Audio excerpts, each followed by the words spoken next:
Ryan, great to catch up. You've been back with the club for a few weeks now. How has it been resettling in? Yeah, I think it's been a really easy process because obviously I knew a lot of people at the club from before. So yeah, it's definitely been easy, and all the new faces, all good lads and good staff members. So yeah, it's been enjoyable. Obviously, it would be more enjoyable if we're winning more games, but yeah, I've definitely settled in well and yeah, ready to kick on. And you've been away in Spain with the squad in the last week. How was that for you, and how did you feel you benefit from it? Yeah, I think it was really good actually. I think it was good to have a change of scenery, refresh the minds, and yeah, it's definitely a tough training camp. Almost felt like a mini pre-season in a way. So yeah, we did some difficult things. The bike up the more of a mountain than a hill was definitely something that the team brought the team together. So I thought that was good, and then yeah, double sessions every day. So yeah, it was tough, but yeah, definitely got a lot from it, and also the tactical side, and yeah, it was really good actually. Something that was spoken about during the trip with Kevin Nicholson was the importance of the 7 new signings that came in, an opportunity for those to bond with their new teammates. Like you said, you did know plenty of people, but there were some new faces as well. How was the sort of the team bonding aspect of it? I think it's really good actually. I think it's a close-knit group. I think everyone gets on with everyone. So I think everyone that was a new signing has settled in well, and found it pretty easy. I think it's pretty easier for me because I've been here before, but I think the other boys have been settled in just as much as I have. So yeah, I think it's been positive. You mentioned there it felt like a little bit of a mini pre-season. Did it feel like an opportunity to reset and almost treat these last 15 matches of the season as a season of its own? Yeah, I think so. I think it's definitely a reset.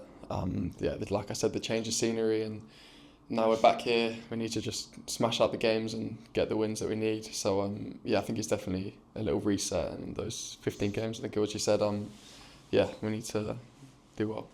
And back to reality, because it's absolutely freezing out there today. Yeah, exactly. I think it was nice to have a bit of warmth. I wouldn't say it was boiling, but a bit of sunshine anyway. So yeah, it was back to reality now. So yeah.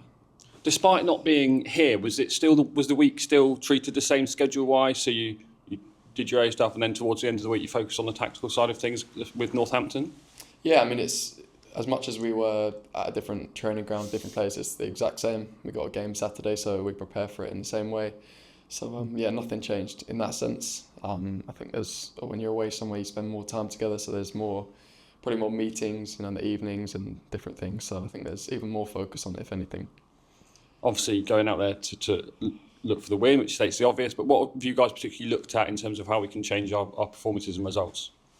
I think first and foremost, just the basics. You have to look at the basics when things aren't going well, so that's definitely something. And then also just making sure that everyone's understanding of what we're trying to do is spot on, because then if everyone's on the same page, it makes it a lot easier. So yeah, I think we're definitely doing that, and things are coming together. Obviously, we're back at home this weekend, and it's the first home game since that Nottingham Forest match when the fans, really showed the very best of themselves. We're going to need all of that again, I think, this weekend as well, aren't we? Yeah, I think the fans are so important for this club, so I think they just have to do what they always do and just make the noise and really give the team energy. And I think it's also mainly on the players really to give them the energy. I think that's how it works really, especially at the moment. So yeah, we need to give the fans something to cheer about and really, if anything, just compete and give our all and show that to the fans. And yeah, so it's down to the players really, but the fans are always there for us. I know every player is different, but are you one of those players that hears the fans and uses it as motivation, or are you one of those that sort of blocks out and focuses on your own game? I say I focus on the game. I don't really notice it too much, but at the same time, you're obviously hearing the fans if it's really loud. So yeah, especially in the Nottingham Forest game, you could definitely notice that. So yeah, you do hear it, yeah, but it's not something that you focus on really. But yeah. Just wanted to ask as well, the under-21s in the Premier League Cup have been drawn at home to Brentford, which takes place in a couple of weeks. So we good to see you'll be down there and see some familiar faces. Yeah, that'll be interesting actually. I think Greener told me that. So yeah, that'll be a good game. I think. Is that SJP? Yeah, I think I'll get down to that, and that'll be enjoyable to watch that. You'll be asking for some tips or clues to how they might play. No, I'm keeping my mouth shut, keeping both parties happy. So